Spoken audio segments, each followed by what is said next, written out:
إن الحمد لله نحمده ونستعينه ونستغفره ونعوذ بالله من شرور أنفسنا ومن سيئات أعمالنا ومن يهده الله فلا مضل له ومن يضلل فلا هادي له وأشهد أن لا إله إلا الله وحده لا شريك له وأشهد أن محمدا عبده ورسوله أما بعد فإن خير الحديث كلام الله وخير الهدي هدي محمد صلى الله عليه وسلم وشر الأمور محدثاتها وكل محدثة بدعة وكل بدعة ضلالة وكل ضلالة في النار.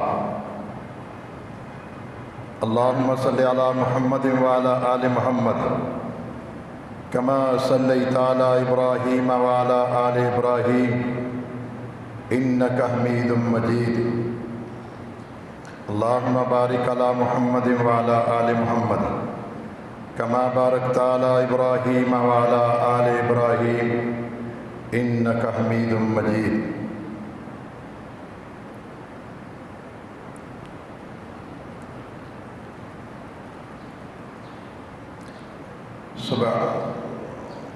ربنا لا تؤاخذنا إن نسينا وأخطأنا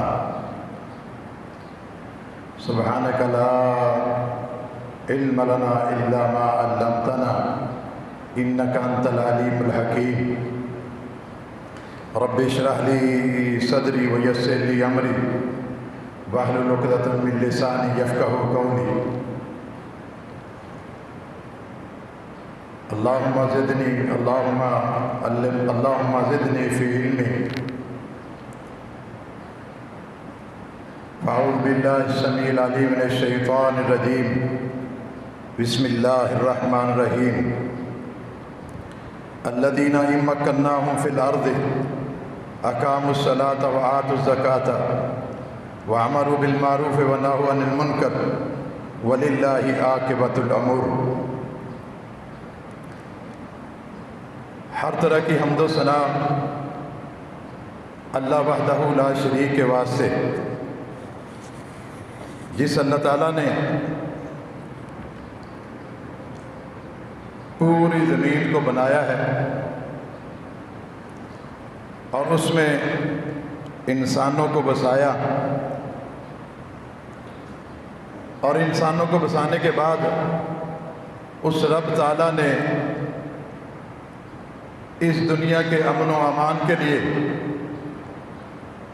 اس کی سلامتی کے لیے کچھ قوانین آسمان سے بنا کر محمد الرسول اللہ صلی اللہ علیہ وسلم کے ذریعے اس امت تک پہنچائے ہیں، تاکہ اس دنیا میں امن قائم رہے اور محمد الرسول اللہ صلی اللہ علیہ وسلم پر کروڑوں درود و سلام ہوں، جنہوں نے پوری امانت داری کے ساتھ ان قوانین کو جو اللہ تعالیٰ نے دیے ان کو اس زمین پر نافذ بھی کیا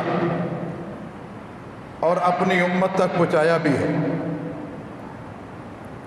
اور کروڑوں کی رحمتیں ہوں صحابہ کرام کی ذات گرامی پر، جنہوں نے آپ صلی اللہ علیہ وسلم کے دیے ہوئے قوانین کو اپنے سینے سے لگایا اور من و عد اس پر عمل کر کے دکھایا.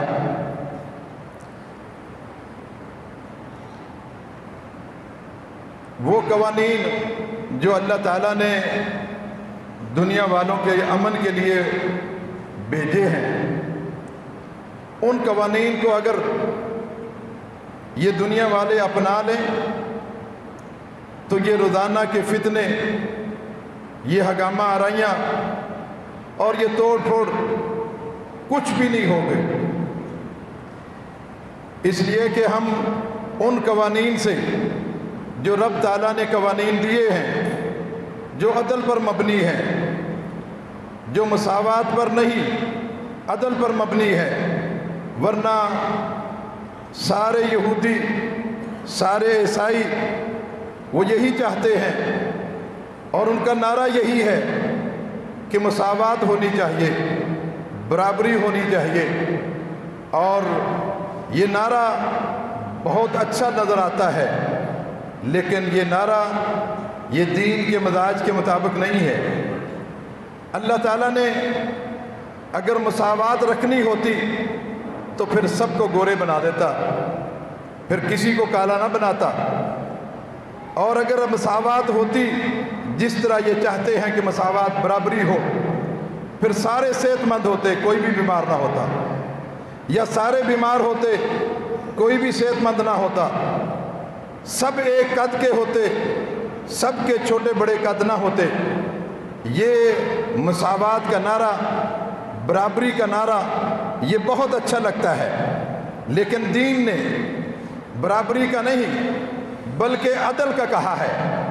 عدل وضع الشیء فی محلہ فہو عدل، ہر چیز کو اس کے محل میں رکھنا یہ عدل ہے۔ وضع الشیء فی غیر محلہ فہو ظلم، کسی چیز کو اس کے غیر محل میں رکھنا یہ ظلم ہے۔ یعنی عدل جس کا جتنا حق بنتا ہے، اگر ایک کا 90% حق بنتا ہے اس کو 90% دیا جائے، اور جس کا 10% حق بنتا ہے اس کو 10% دیا جائے۔ اور بسا اوقات یہ بھی ہوتا ہے کہ ایک بندے کا 100% حق ہے، اس کو 100% دینا چاہیے، اور دوسرے کا 1% بھی حق نہیں ہے، اس کو 1% نہیں دینا چاہیے۔ اگر مساوات ہو تو ہم میں سے کوئی شخص بھی اپنے کھانے پینے کی چیزوں میں اپنے کھانے پینے کی چیزوں کو نہیں کھا سکتے۔ آپ ایک بریانی کو لے لیں، اگر بریانی میں آپ مساوات کریں گے، جتنے آپ نے چاول ڈالے ہیں اتنے ہی آپ گوشت ڈالیں، اتنا ہی گھی ڈالیں، اتنی ہی مرچیں ڈالیں، اتنا ہی نمک ڈالیں، اس بریانی کو کون کھائے گا؟ مساوات کہیں بھی نہیں۔ ہاں، انسان ہونے کے ناطے آپ برابر ہیں، آپ انسان ہیں، مرد بھی انسان ہیں، عورتیں بھی انسان ہیں، اس میں برابری ہے،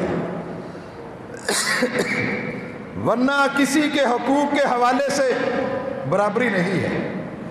اگر برابری ہو پھر استاد اور شاگرد بھی برابر ہیں، پھر اولاد اور باپ بھی برابر ہیں، پھر تو جو ہے وہ سارے معاملات گڑبڑ ہو جائیں گے، کوئی دنیا کا نظام چل ہی نہیں پائے گا۔ ایک فیکٹری کا مالک ہے، ایک اس کا گیٹ کیپر ہے، اور وہ کہے کہ ہم دونوں برابر ہیں، وہ بھی بندوں کو رکھ رہا ہے، گیٹ کیپر بھی، اور مالک بھی لوگوں کو جو ہے وہ رکھ رہا ہے اپنی فیکٹری میں، تو پھر وہ فیکٹری چلے گی نہیں۔ یہ مساوات کا نعرہ ویسے بہت اچھا لگتا ہے، لیکن دین نے مساوات نہیں، دین نے کہا کہ عدل کیا ہے کہ جو جس کا حق ہے اس کو دے دیا جائے، اس کو پورا حق دیا جائے، اور جو میرا حق ہے مجھے پورا دیا جائے، یہ عدل ہے۔ عدل سے کیا ہوگا؟ عدل سے امن قائم ہوگا، محبت قائم نہیں ہوگی۔ عدل سے امن تو قائم ہوگا، لڑائی جھگڑے ختم ہو جائیں گے، پوری دنیا میں امن ہوگا، لیکن محبت قائم نہیں ہوگی۔ محبت ہوتی ہے احسان کے ساتھ۔ احسان کیا ہے؟ یہ عدل سے بھی ایک قدم اوپر کا معاملہ ہے کہ آپ دوسروں کو دیں اس کے حقوق، کچھ بڑھا کے دے دیں، اپنا کچھ حق لینا ہے کوئی کم کر کے لے لیں، اس احسان سے تو محبت بڑھتی ہے، لیکن عدل سے محبت نہیں بڑھتی۔ عدل سے صرف دنیا میں امن قائم ہوتا ہے۔ عوام کا حکمرانوں سے 5 چیزوں کا مطالبہ کر سکتے ہیں۔ رعایا جو ہے اپنے حکمرانوں سے 5 چیزوں کا مطالبہ کر سکتے ہیں۔ وہ 5 چیزیں کیا ہیں؟ نمبر 1 دین کی حفاظت، نمبر 2 مال کی حفاظت، نمبر 3 اپنی اور اپنے اہل و عیال کی جان کی حفاظت، اور نمبر 4 اپنی عقل کی حفاظت، اور نمبر 5 نسل اور نسب کی حفاظت۔ یہ 5 چیزوں کا مطالبہ رعایا اور عوام اپنے حکمرانوں سے کر سکتی ہے، اور حکمرانوں کو چاہیے کہ جو حکمران عادل ہے، جو عدل کرنے والا ہے، جو انصاف پسند ہے، وہ ان کے حقوق دے جو عوام کے حقوق ہیں۔ آپ صلی اللہ علیہ وسلم کا فرمان ہے، سبعۃ یظلھم اللہ فی ظلہ یوم لا ظل الا ظلہ، 7 آدمیوں کو کل قیامت کے دن جب سورج 1 میل کے فاصلے پر ہوگا، سورج 1 میل کے فاصلے پر ہونے کی وجہ سے لوگ پسینوں میں ڈوبے ہوئے ہوں گے، پریشان حال ہوں گے، کوئی سایہ نہیں ہوگا، صرف رب کے عرش کا سایہ ہوگا۔ ان 7 آدمیوں میں ایک آدمی وہ بھی ہے الامام العادل، وہ حکمران جو عدل کرنے والا ہے، جو جس کے حق ہے وہ اس کو حق دینے والا ہے۔ لیکن ایک عادل حکمران جو ہے وہ کس طرح عدل قائم کرے گا اور کس طرح جو ہے وہ عدل کا راستہ اپنائے گا، اس کے لیے قرآن و حدیث نے رہنمائی کی ہے۔ آپ صلی اللہ علیہ وسلم کا فرمان ہے، طبرانی میں فرمایا کہ یقودکم بکتاب اللہ و سنت رسولہ، وہ حکمران جو عادل ہے وہ کس طریقے سے اپنی رعایا میں عدل قائم کر سکتا ہے، کس طرح ان کو ان 4 چیزوں کے تحفظات دے سکتا ہے۔ فرمایا کہ وہ یقودکم، وہ تمہاری قیادت کرے بے کتاب اللہ، اللہ کی کتاب کے ساتھ، اور وہ سنت رسول اللہ، اور رسول اللہ صلی اللہ علیہ وسلم کی سنت کے ساتھ۔ جب تک سنت اور قرآن کو نہیں لے گا، اس کے مطابق فیصلے نہیں کرے گا، اس وقت تک حفاظت نہیں ہو سکتی، اس وقت تک رعایا اور عوام کے تحفظات کو دور نہیں کیا جا سکتا، اور جب تک حدود اللہ کا نفاذ نہیں کرتا، وہ قوانین جو اللہ تعالیٰ نے آسمان سے اتارے ہیں، بس اس امام عادل کا کام یہ ہے کہ وہ ان حدود کو دنیا میں نافذ کر دے۔ اب جو ہے وہ یہ 5 چیزیں، دین کی حفاظت۔ دین کیسے بگڑتا ہے؟ فرمایا کہ دین بگڑتا ہے جب انسان دین کو چھوڑ کر مرتد ہو جاتا ہے، تو پھر حکمران کا کام یہ ہے کہ جو اس طرح کے دین کو بدل کر مرتد ہوتا ہے، من بدل دینہ فاقتلوہ، جو دین بدل دیتا ہے اس کو قتل کر دینا چاہیے۔ آج پاکستان کی عوام اس نہج تک پہنچ چکی ہے کہ وہ دین بھی بدل رہی ہے۔ کل تک ہم سوچتے تھے کہ قادیانیوں نے نبوت کا دعویٰ کیا ہے، اب تو یہ عمرانی ٹولہ بھی یہی نظر آتا ہے۔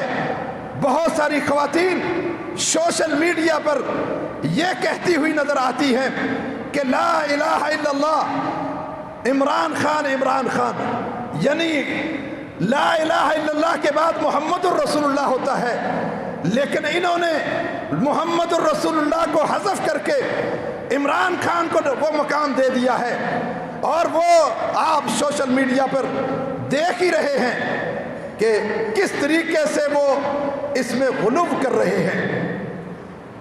اور وہ شخص جو کردار کا گندہ ہے، جو دین سے دوری ہے، جس کو نماز پڑھنی نہیں آتی، جس کو قرآن کی تلاوت کرنی نہیں آتی، صرف ایک ہی عیب دشمنوں نے یاد کرائی ہوئی ہے کہ ایاک نعبد و ایاک نستعین، وہ نہ جانے کتنا رٹا لگا کے اس نے یاد کی ہوگی، ورنہ اس شخص کی زبان سے خاتم النبیین کا لفظ نہیں نکل رہا، کیوں دیگر چیزیں کیسے نکلے گی؟